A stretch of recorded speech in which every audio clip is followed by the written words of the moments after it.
Greetings, students of Africana Studies 161, spring of 2018.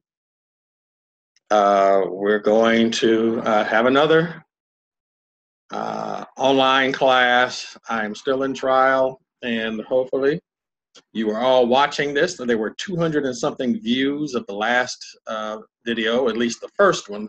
Second one didn't do so well.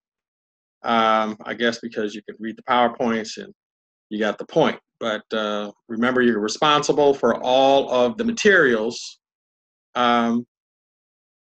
within this video. Everything that's as part, all parts of the lecture and the videos. So first off, again, we're going to talk about the news. And again, I have 3 stories, and we're going to look at them now. But while I'm setting that up, I want you all to pay attention to the vocabulary. Now, my last, or on the posting, advising of the video on YouTube instead of in class, I stated that the YouTube video would be in lieu of class. There were some people who wrote and asked me, are we going to have class? Well, if you understood the meaning of the word in lieu, or the phrase in lieu of, you would know that it meant in place of. And if you don't understand in lieu of, you should get a dictionary, go to open up a new window, spell it out, or cut and paste and see what in lieu of means. If you don't understand lieu, put in lieu of means instead of, in place of. Same thing with the readings. If there's a word you don't understand or a phrase you don't understand, look it up. That's part of being a student. You could always ask me, you could always write. There might be a delay, but don't just skim over a word and let it be. So now we're going to get into this video and the scandal involving Larry Nassar and the abuse that he inflicted upon members of the U.S. gymnastics team for years and years, and the university's response. So, just 1 second, and we'll have that up.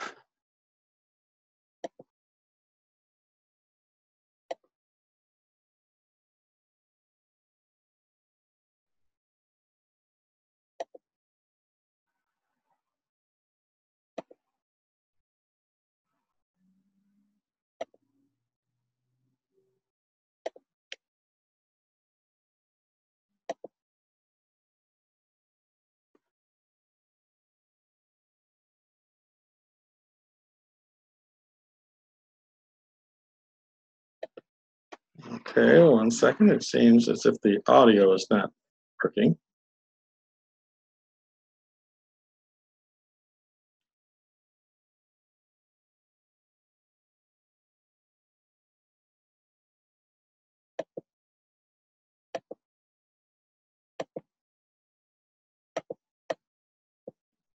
Why? I do not know. And I will put on closed captioning.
He's a praised doctor.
It's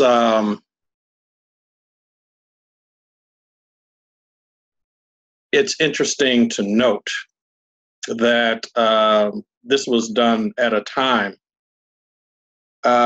when we in this country, we thought that this was not so much a thing of the past, but something that would be taken seriously. Sexual assault by a doctor or someone in a position of power at especially at a university, and which we'll probably talk about next week. um, the campaign staff at Hillary Clinton's campaign.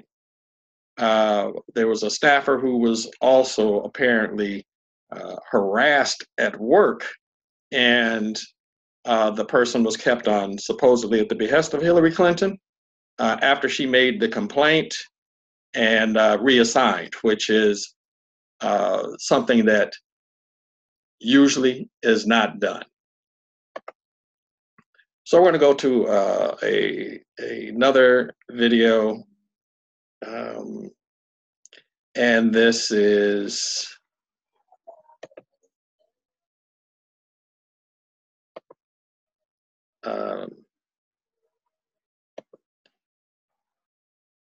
let's see, the this secret intelligence memo that may be released very soon.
Now, what's interesting about that, that was a report from Russia television, and Russia television has been cited during this investigation as an apparatus of the Russian government. So clearly, we're going to talk about propaganda later in the semester, but this might have been one of those stories put out by a news outlet, because Russia television is a news outlet, just as Fox and CNN and MSNBC, but it's from Russia. They have been cited within this investigation. So that's something to bear watching. And as with all of this coverage, whether it's Russia television, CNN, Fox, Reuters, Time magazine, and this is what we're going to watch now, a report from Time on the State of the Union. We're going to, or at least we're going to watch President Trump and his State of the Union, which he gave Tuesday night.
Okay, so, and what we had there was the president giving the State of the Union as required under law, and he talked big about what he, how he accomplished that. Or what his accomplishments, what he considered his accomplishments, the state of not only of the United States but of the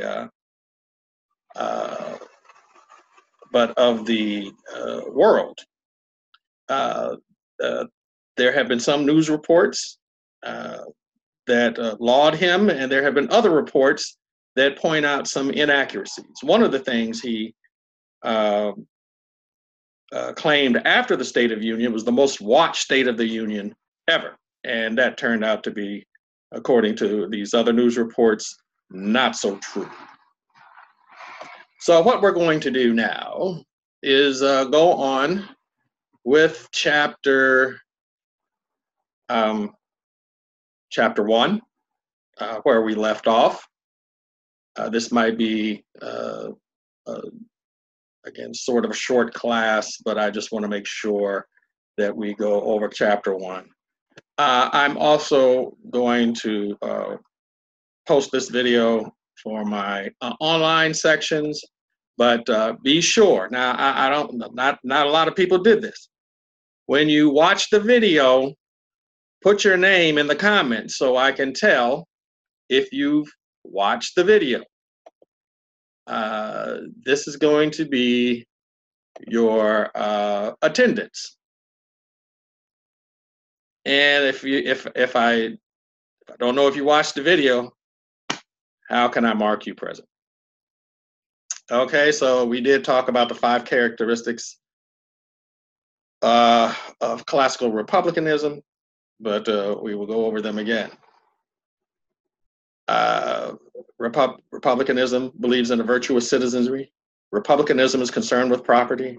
Republicanism sees the people as the ultimate authority, but believes they must be kept at a distance. This is the masses of people, because they didn't have computers then. So we're talking about those who put leadership in office, in whether the executive branch or the legislative branch, or even the judicial branch.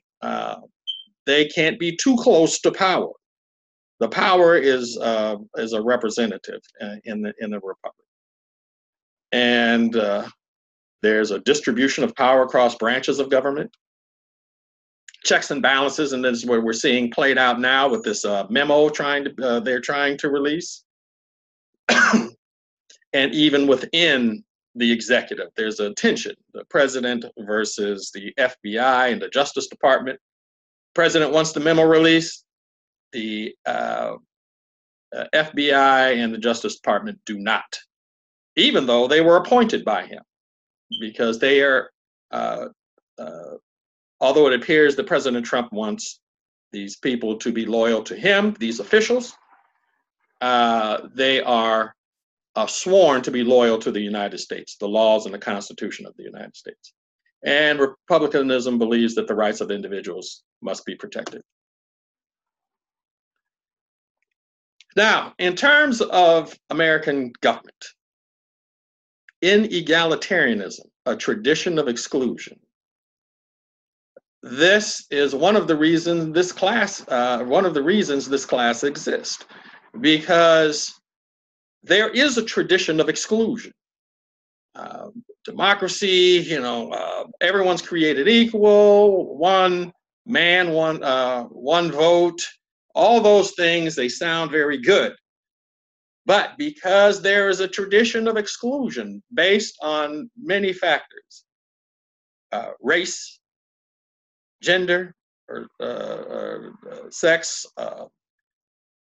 national origin, at the very beginning, whether or not you have property, religion.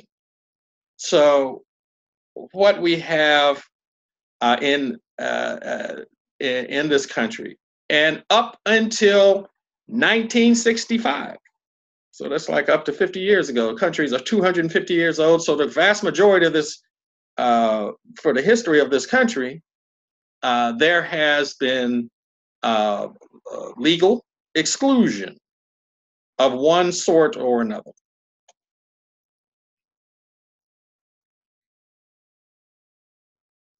It said exclusion for these traits of race, gender, and religion. Now, the key points of comparison of classical liberalism, classic republicanism, and the tradition of exclusion. So classical liberalism, optimism, government by consent. Classical republicanism, government based on popular sovereignty. The tradition of exclusion is the oppression. So there was government based on the consent of white males exclusively up until 1865. There were other things. So even within white males, not all were allowed to vote.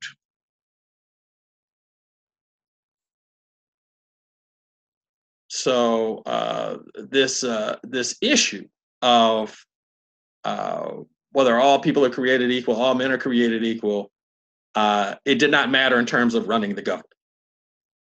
So classic liberalism, direct democracy. So you vote on what you want. You vote directly for president. You vote directly for legislation.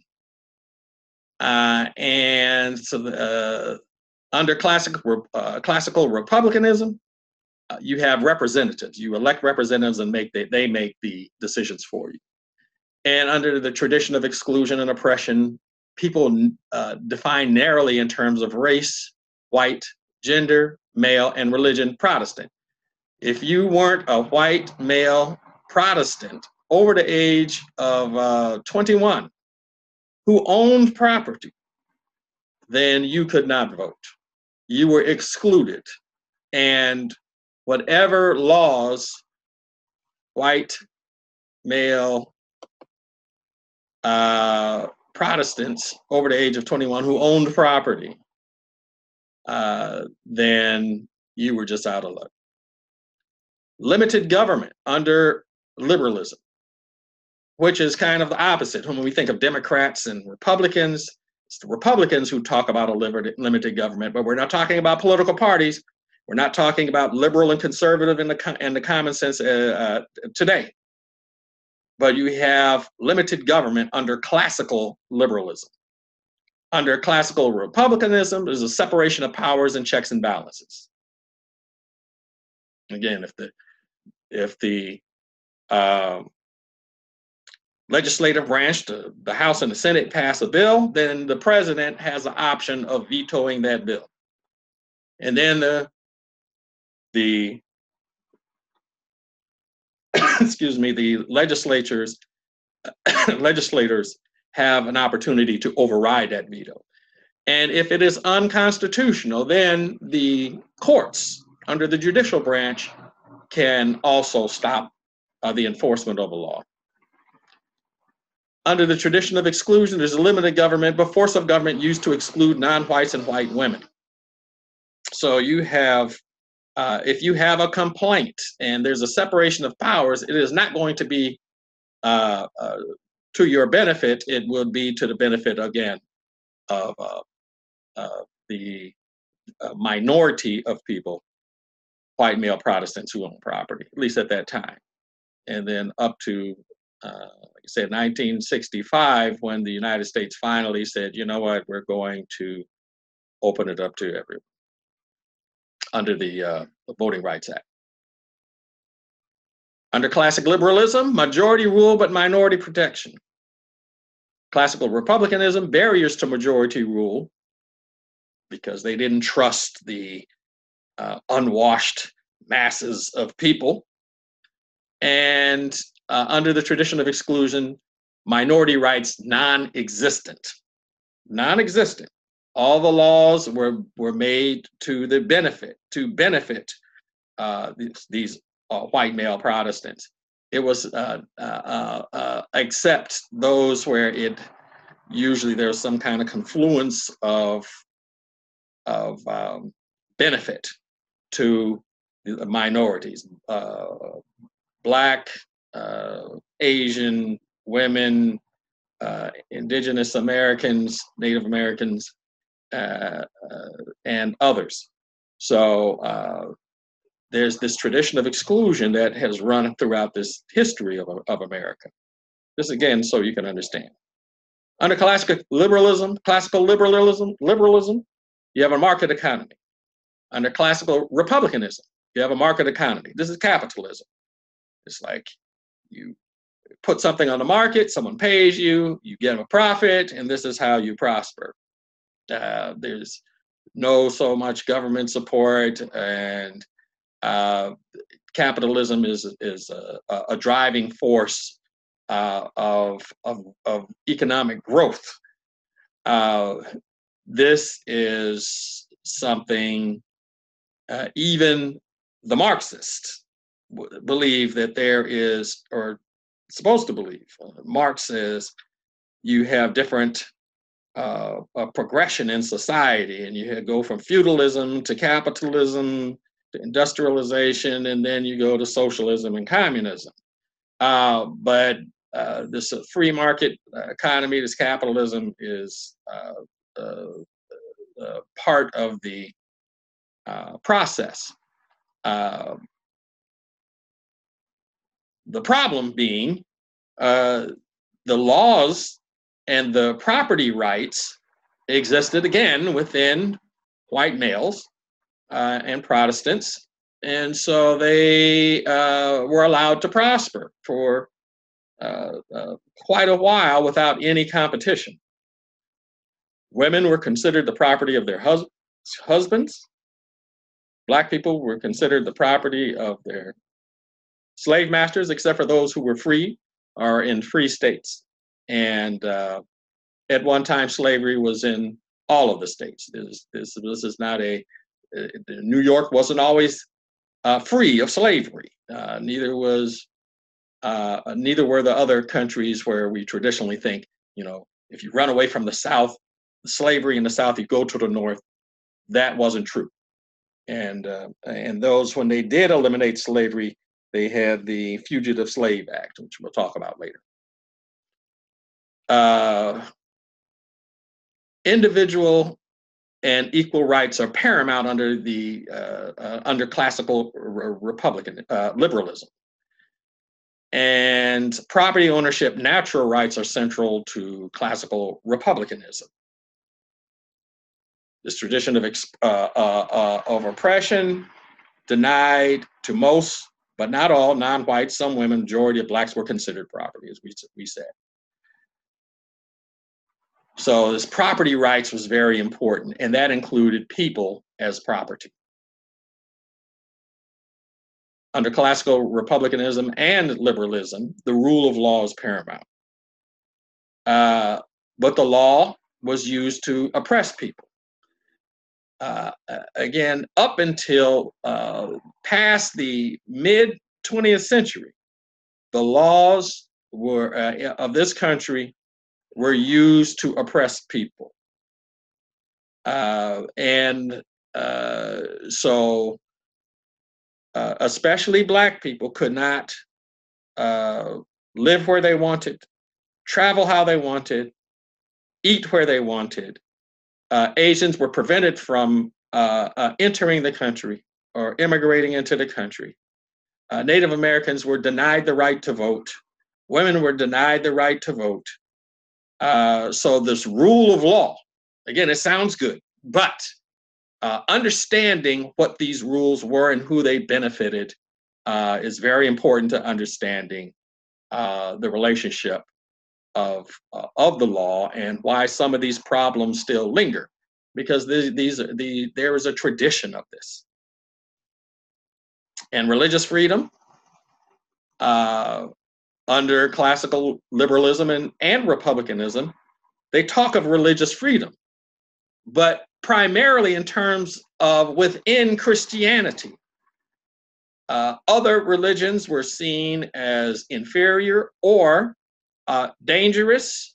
African spiritual systems and religions were not practiced, and they're prevented from being practiced.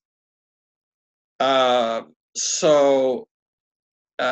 almost like reading, African people who were brought to this country to work for free could not practice their religious their religions. Oftentimes they were syncretized with the Christianity, but they were mostly vilified as being heathenistic, devil worshiping, and this carries over to today. When we talk of voodoo or voodoo, this is a traditional African spiritual system, traditional African religion. It is the state religion of Benin this day, voodoo. But it has been vilified as zombie producing, voodoo doll, black magic, hurting people, and the consequences of being caught with that, with those religions, practicing those religions, oftentimes meant death for heresy and devil worship.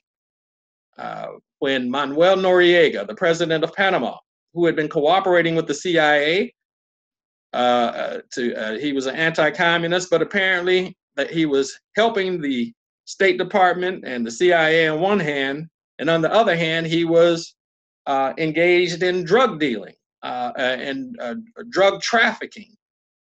His nation was invaded by the United States. He was captured. And on television, they made a big deal of apparently a shrine at his residence or at his office. I think it was his residence. And they said he was a devil worshiper and that he had cocaine and he had this black magic, and this is how he helped oppress his people. And oh my God, he just died in prison recently after being captured and convicted of narcotics trafficking, although he said he wanted to talk about his CIA connections and how they allowed him to do this and they wanted him to do this. We will get into that later. But and it turns out when they showed these things, the president of Panama was engaged in this spirituality, this apparently African-based spiritual system. But to the invading troops from the United States, it meant that he was engaged in devil worship. And this is exactly what they called it.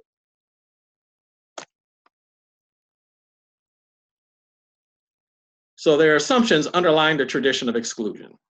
Men are naturally suited to rule over women. White Northern Europeans were superior culturally and biologically to Southern, darker-skinned Europeans, Africans, Native Americans, and all other races and civilizations. And this is why, to this day, you will hear Black people say, "I am glad my people were kidnapped and brought to America." They're glad that they were taken from their homeland. Their ancestors were taken from their homeland so they could benefit, enjoy the benefits of white European-based civilization. And that Christianity is superior to any form of religion. Say, if my people had stayed in Africa, they'd still be heathens and they wouldn't be Christians. Well, Be that as it may, Africa had, in some ways, were more advanced than the Europeans. The brutality that existed in Europe easily rivals the brutality of Africa, and the Africans didn't go around the world taking other people's lands, properties, cultures, people, resources by force and committing genocide. And Europeans, well known. Australia didn't become depopulated of Aborigines by mistake. It was a conscious decision to wipe them out, wage war and wipe them out. The North American continent and South America, the people were, their war was waged, land was taken, people were enslaved, and people were massacred. In Asia, same thing. Millions of people dead. But you also have in Africa great civilizations, great culture, art, political institutions and ways of thinking, decision making that's fair, and so this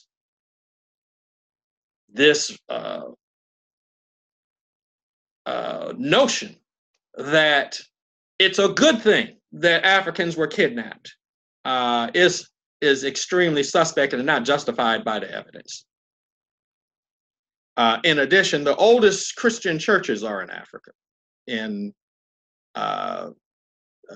Ethiopia, in Egypt, and other places in Africa. You have a long tradition of Christianity and Judaism and Islam, those Abrahamic religions that are also in the United States. There's a long tradition of it. And then there's tension also. But those spiritual traditions in Congo, in Southern Africa, Eastern Africa, Western Africa, Central Africa, those have value. And to say they don't, I think, is belied by the evidence, historical and contemporary. Tradition of exclusion, white women. Well, white women supposedly and should be less strong, less intelligent, and less powerful than men. And of course, this is what has led to this ongoing problem, like with Larry Nassar, like what happened in Hillary Clinton's campaign, like Donald Trump saying it's okay to grab women by their vaginas and you can force kisses on them. This is where this comes from. The old caveman, you conk a woman on the head and drag her by the hair to your cave and do with her as you will. But this is reinforced by religion. This is reinforced by Christianity. This is reinforced by the notion of European culture, which is imposed on all those who come into this country. So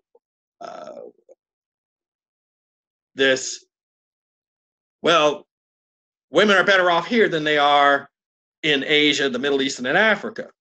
But Asia, Middle East, and in the Middle East and in Africa and South America, you have had women as heads of government.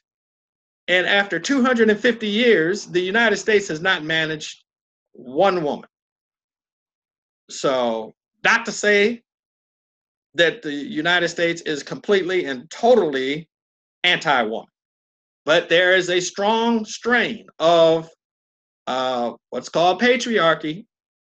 Look it up, and we'll talk about it when I get back, where women are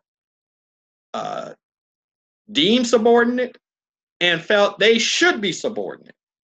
They said a woman can't be president because every 28 days she loses her mind because of the woman's biology and her menstrual cycle. She becomes extremely emotional. It's very dangerous. This is what has been said in the past. People don't say it so much now, but that's in the back of folks' mind, I think. English common law, the doctrine of coverture, which is the transference of a woman's civic identity to her husband upon marriage, thus giving him the use and direction of her property. What's hers is his. I remember growing up, and I was aware that a woman could not sell property without a man doing the transfer, being part of the transfer. The woman's identity, property became her husband's, and she was the property of her husband, which is one of the reasons why women couldn't get the vote, because, well, that would give a man 2 votes, because of course he's going to tell her what to do. She has no independence of mind, body, spirit, property, anything. So giving a woman the right to vote it would in fact be giving her husband the right to 2 votes. The tradition of exclusion with blacks. Now, skin color and religion, the basis for justification of exclusion of blacks from social, economic, and political systems in the new nation. Once again, this reference to skin color. I am black, and I'm going to play a video which shows I am black. I'm going to show my birth certificate. I am black. When I grew up, if I tried to be white in my mother's hometown, I might have been arrested. If she tried to pass as white, she would have been arrested and possibly killed. So if I went to a white-only water fountain, I would be arrested. If I tried to get on a white-only rail car, enter into a white-only room, a waiting room at a bus station, a train station, I could be arrested. So it is not skin color. I am light skinned. Some people say I look white. It is not skin color. And I say this over and over because especially now there is a divide. And people want to divide black people up and say, oh, well, I'm not black, I'm bicultural, which entirely true. Multiracial. I have many, or at least 3, identifiable strains of race. African, the black folks from Africa, white folks from Europe, and so-called red folks from the Americas. But culturally, politically, and essentially, culturally, I am black. I have and this is part of hypodescent.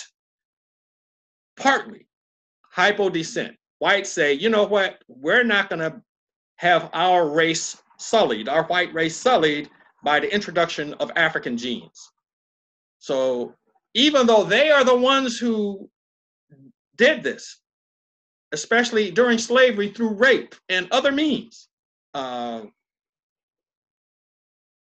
the children produced were considered black, are considered black. When Sally Hemings had children with Thomas Jefferson, the 3rd president of the United States, Jeffersonian democracy, the foundations of freedom in this country, she remained enslaved. Her children, the product of miscegenation and what I call rape, at least statutory rape. She was 14 years old, and afterwards she had no choice in the matter. That's not consent. She could not consent to having sex with her slave master. Both her and her children were kept into slavery until he died. as far as I know. Rescue me if I'm wrong. There was no love affair. So it's not skin color, because we have a wide variety within so-called black race. You have a wide variety of skin colors, from alabaster white to jet black. So it was not skin color and religion. It was the need for free labor, or the desire for free labor, so they wouldn't have to pay white immigrants from Europe. The Native Americans didn't want to work. They said, you took our land, why should we work for you for free? They rebelled. They refused to work under conditions of slavery. They were massacred and pushed off their land. So, and I'm going to tell you now, and I'm going to tell you again, if you give me an answer that said, if there's a question on the one of the quizzes, or several of the quizzes, that say, and one of the options is they are oppressed because of color of skin, that's going to be wrong. Because I'm probably lighter than President Trump, and he is definitely a white man. It's not the color of skin, it's the initially desire for labor and a desire for superiority and economic benefits. There are material benefits to racism and exclusion. And that goes for brown people and so-called yellow people, so-called red people. And this is why within the Latino community, there's this tension between Latinos who are of African ancestry, Native American ancestry, Indios, as they're termed in Mexico, and European ancestry. And you have people who look straight up Native American calling themselves white because there's a benefit to whiteness. There's a material benefit to whiteness. So they were based, all this is based on the ideas and opinions brought to the New World by European colonists. But that is, again, based on a desire for material benefits. Reducing competition in a free market at this point, and maintaining political dominance and supremacy for whites. And as it says at the bottom, permanent enslavement of Africans and African Americans helped to solve a labor shortage in the American colonies. Well, there's also this economic benefit. It's not just a labor shortage. There's an economic benefit to not paying people. If you've taken the land from the Native Americans for free, other than, gunpowder, and you've taken the labor from Africans, you don't pay them. You give them some clothes and a place to live and force them to work. You don't have to pay them a wage. And not like, hey, and they're not paying me. It's just like they're not paying you at all. So just want you to remember that. It is not skin color, not simply skin color.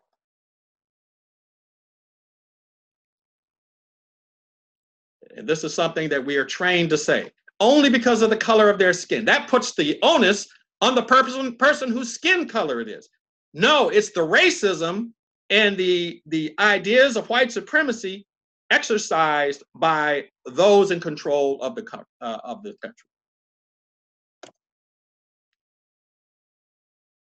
So this enslavement needed to be justified in the context of freedom, liberty, and equality.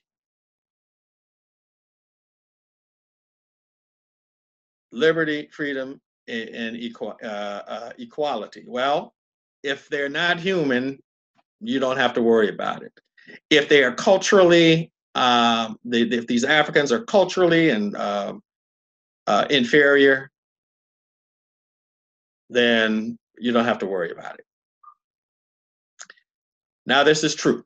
Race is a social and political construction and is not biological, as directly demonstrated by the definition of who is Black that varied by state. See, this contradicts what they said before. By the color of skin. It's not the color of the skin. This is much more accurate. Race is a social and political construction and is not biological, as directly demonstrated by the definitions of who is black that varied by state. 1/8 black, 1 drop. Black race is one that is tremendous variation based on variation in skin color, phenotype, and physical traits. This is what I was referring to. The social and political construction of who is black. And black people now embrace it. This is one unity that allows this oppressed minority to exercise power. Because if you start dividing it up, you have multiracial here, biracial here, Geechees here, Gullahs here, Creoles here, big C Creoles and little C Creoles. And then black people with no apparent mix based on skin color, team light skin, team dark skin. This breaks unity. Blacks is, and we're going to talk about it later, being considered a national group, an oppressed nation within the United States. Just in other parts of the country, you have oppressed nations within other countries. In the United States, there are those who consider black people an oppressed nation within this nation of the United States. We don't have the same history. We don't have the same political history, certainly, and the same political rights, economic rights, cultural. Now, black people have had a great influence on American culture, but it is not the same cultural tradition. It doesn't come out of the same place. It comes out of an African place and a place of oppression. Well, European culture, the American whites' bequeathment to American culture comes from Europe.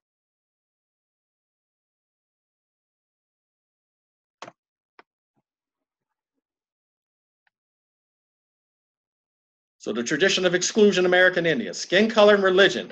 Again, this skin color and religion. It is not skin color. Were the justification of the exclusion of American Indians from social, economic, and political systems in the new nation. It was the fact that the Indians had land. And they're saying justifications bought and Indians and opinions bought. Skin color, it was used as an excuse. Like I said, the tribe my people come from, the Cheronaka, the Simmons went into the tribe and said, you know what?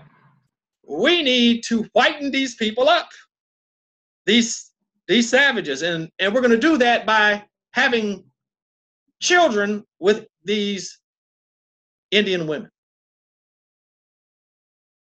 presumably trying to slaughter the Indian men and leave them out. So it wasn't so much skin color. They were very dark, almost like this, the copper colored. You take a penny, that's pretty dark brown, copper colored. Like you see coming out of Central America, like you see coming out of South America, like you see in North America. You see dark-skinned people, but it's not so much the skin as the fact that they had land and these whites wanted it from Europe. Because they did the same thing in Europe, and it wasn't the skin color. The British didn't take over Ireland because of the skin color, even though they try to use the red hair. They say, oh, these Irish, they have red hair, and there's not so much skin color, but the fact that they had land, they had some kind of resources, they had labor that folks wanted. They said American Indians could not comprehend the European traditions, served as justification to take over Indian lands. Well, it wasn't their tradition. It's not that they couldn't comprehend them, they didn't want them. And some of them couldn't comprehend. How the hell can you again, the Cheronaka, they said he took our land. Simmons took our land. It's not our land. This is land. It's like, how can you take land? How can you take air? How can you take the ocean? So yeah, it's kind of hard to comprehend because these things have been here and will be here after people are long. They were here before, they're here now, and they're going to be here after everybody's dead. How could one individual own this land?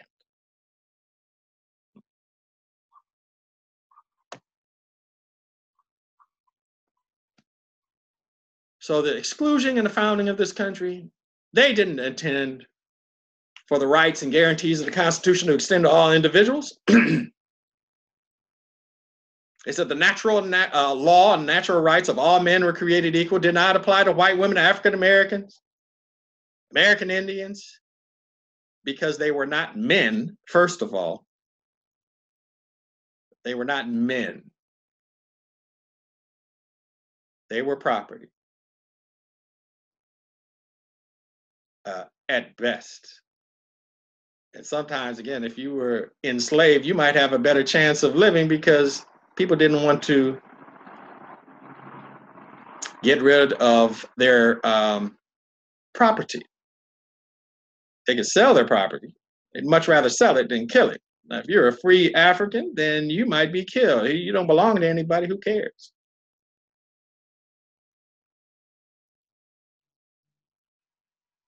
Said the founders avoided perceiving and addressing contradictions in the language of the founding documents and realities of their traditions of exclusion. Well, Thomas Jefferson tried. He talked about in his Notes on the State of Virginia, which I'm going to be posting, Notes of the State of Virginia, he tried to justify, say, are Black people inferior? Now, he would know. Now, this was before he started having children with Sally Hemings. But he had a plantation and owned people and worked them as slaves. They were not slaves, they were African people, but they were worked like slaves. They were not paid. And he came up with a whole justification. Less intelligent, less gifted, smelled worse. Now, if you talk to Black people, they say, oh, white people smell terrible. But he said Black people smell terrible because we smell different. Black people smell different, white people smell different. Just some physical attribute, just like the hair and the color of skin. These are physical attributes. He said white people were objectively more beautiful. And we'll get more into that, but Thomas Jefferson, who set the standard for race relations, I think, in this country.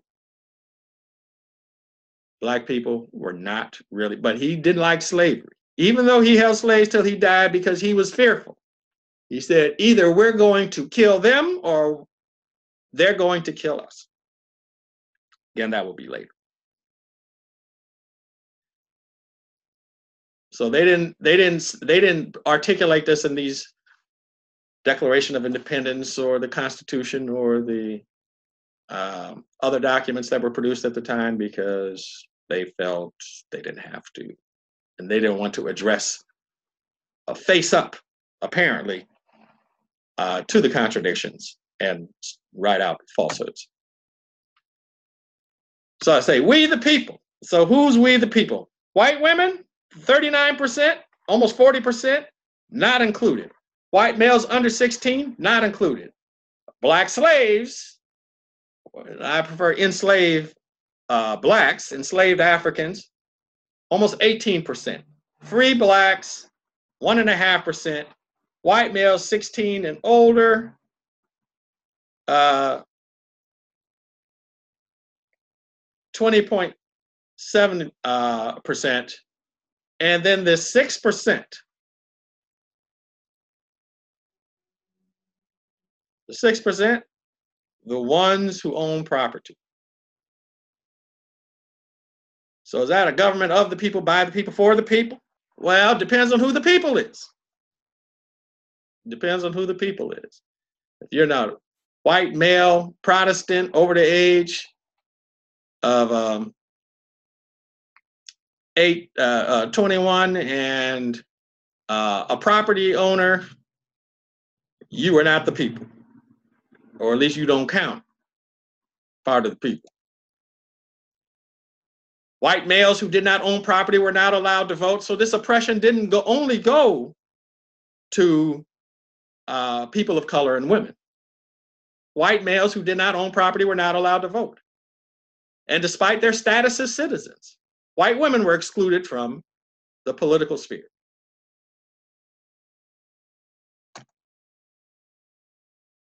African Americans and American Indians were not considered free and thus were not citizens of the new nation. Well, they were not considered citizens of the new nation, even if they were free. So only a free person can be naturalized to become a citizen. Well, what about those people who were born here?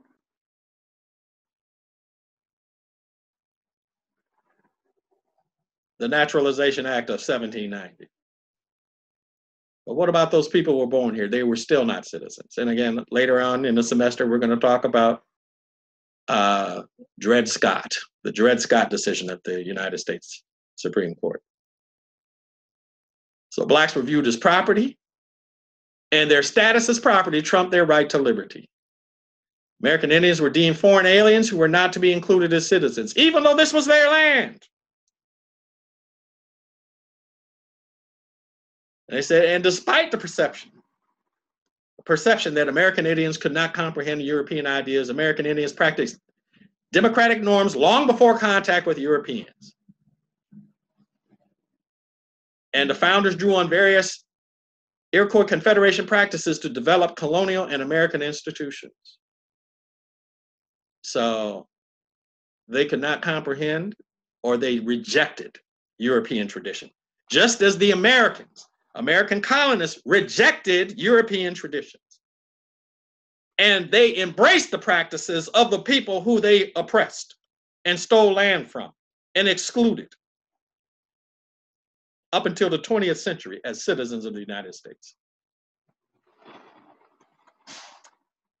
Okay, so that is it for today. If you don't understand the word, look it up. Make a glossary. I always say I'm going to make this part of the credit, but make a glossary. You should know these words. If you don't know the words or you don't know the phrases or the concept, again, ask, look it up, Google it, get a dictionary. And if you have a question, please ask. Please put your name in the comment section of the video because it's going to be posted on YouTube. And we'll see what happens next week. I hope to be in class. Sometime next week. This trial might run over. It's very interesting. Even had a juror who's a student at Cal State Northridge. But until we meet again, if you have a question, let me know. If you have a comment, let me know. Put your name at the video, at the end of the, in the comment section of the video, and have a great day.